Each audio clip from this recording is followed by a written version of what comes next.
ఎన్నికల్లో ఇచ్చిన హామీ మేరకు తెలంగాణలో పేదల సొంతింటి కలను కాంగ్రెస్ ప్రభుత్వం నెరవేర్చబోతోంది. డిసెంబర్ 6న ఇందిరమ్మ ఇళ్ల పథకం ప్రారంభం కానున్న నేపథ్యంలో లబ్ధిదారుల ఎంపిక కోసం రూపొందించిన ఇందిరమ్మ యాప్ను సీఎం రేవంత్ రెడ్డి ఆవిష్కరించారు. డిసెంబర్ 6 నుంచి లబ్ధిదారుల ఎంపిక ప్రక్రియ మొదలవుతుందని తెలంగాణ గృహ నిర్మాణ శాఖ మంత్రి పొంగులేటి శ్రీనివాసరెడ్డి ప్రకటించారు.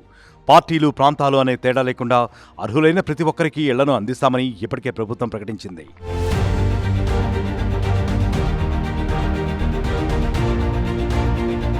మహిళ పేరు మీదనే ఇందిరమ్మ ఇళ్లు మంజూరు చేస్తున్నామన్నారు మంత్రి పొంగులేటి శ్రీనివాసరెడ్డి. మొత్తం 5 లక్షల రూపాయలు 4 దశల్లో లబ్ధిదారులకు చెల్లిస్తామని స్పష్టం చేశారు. మధ్యవర్తుల ప్రమేయానికి ఏ మాత్రం ఆస్కారం లేకుండా నేరుగా లబ్ధిదారుని బ్యాంకు ఖాతాలో డబ్బును జమ చేస్తామని చెప్పారు. ఈ పథకం కింద నిర్మించే ఇళ్లు కనీసం 400 చదరపు అడుగుల విస్తీర్ణం, వంటగది, టాయిలెట్ సౌకర్యాలను కలిగి ఉంటాయన్నారు. గత ప్రభుత్వంలో ఇళ్ల నిర్మాణానికి కాంట్రాక్టు వ్యవస్థ ఉండేదని, ఇప్పుడు దానిని పూర్తిగా రద్దు చేసి లబ్ధిదారులే ఇళ్లను నిర్మించుకునేలా అవకాశం కల్పిస్తున్నామని ఆయన తెలిపారు.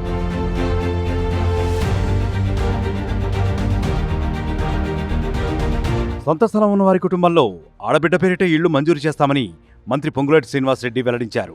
ఇంటి నిర్మాణానికి కావలసిన 5 లక్షలను 4 విడతల్లో చెల్లిస్తామన్నారు. పునాది దశలో ₹1,00,000, కిటికీ స్థాయిలో ₹1,75,000, స్లాబు స్థాయిలో మరో ₹1,25,000, ఇల్లు పూర్తయ్యాక మిగిలిన ₹1,00,000 చెల్లిస్తామన్నారు.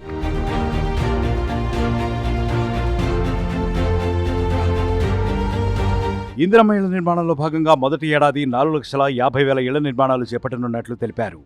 తొలి విడతలో నియోజకవర్గానికి 3,500 ఇళ్లను నిర్మించి ఇస్తామన్నారు. వీటి కోసం ఇప్పటికే 3,000 కోట్ల రూపాయలు కేటాయించినట్లు మంత్రి పొంగులేటి వెల్లడించారు. ఇళ్ల నిర్మాణ ప్రక్రియ వచ్చే 4 ఏళ్లు కొనసాగుతుందని తెలిపారు. తెలంగాణ ప్రభుత్వానికి ఆర్థికంగా ఇబ్బందులున్నా ఎన్నికల్లో ఇచ్చిన హామీ మేరకు పేదవారికి ఇందిరమ్మ ఇళ్లను నిర్మించి ఇస్తుందన్నారు.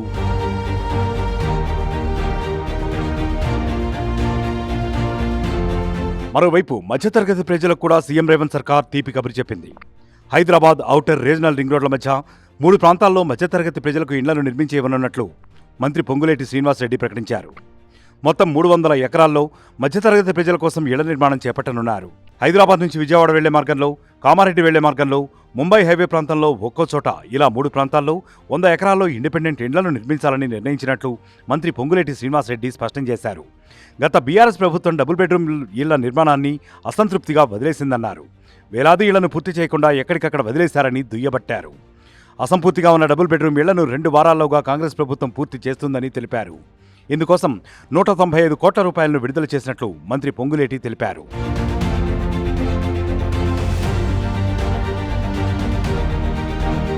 మరిన్ని వీడియోస్ కోసం ఛానల్ ని సబ్స్క్రైబ్ చేయండి. లేటెస్ట్ అప్డేట్స్ కోసం వాట్సాప్ ఛానల్ ని ఫాలో అవ్వండి. ఆ లింక్ డిస్క్రిప్షన్ లో ఉంది.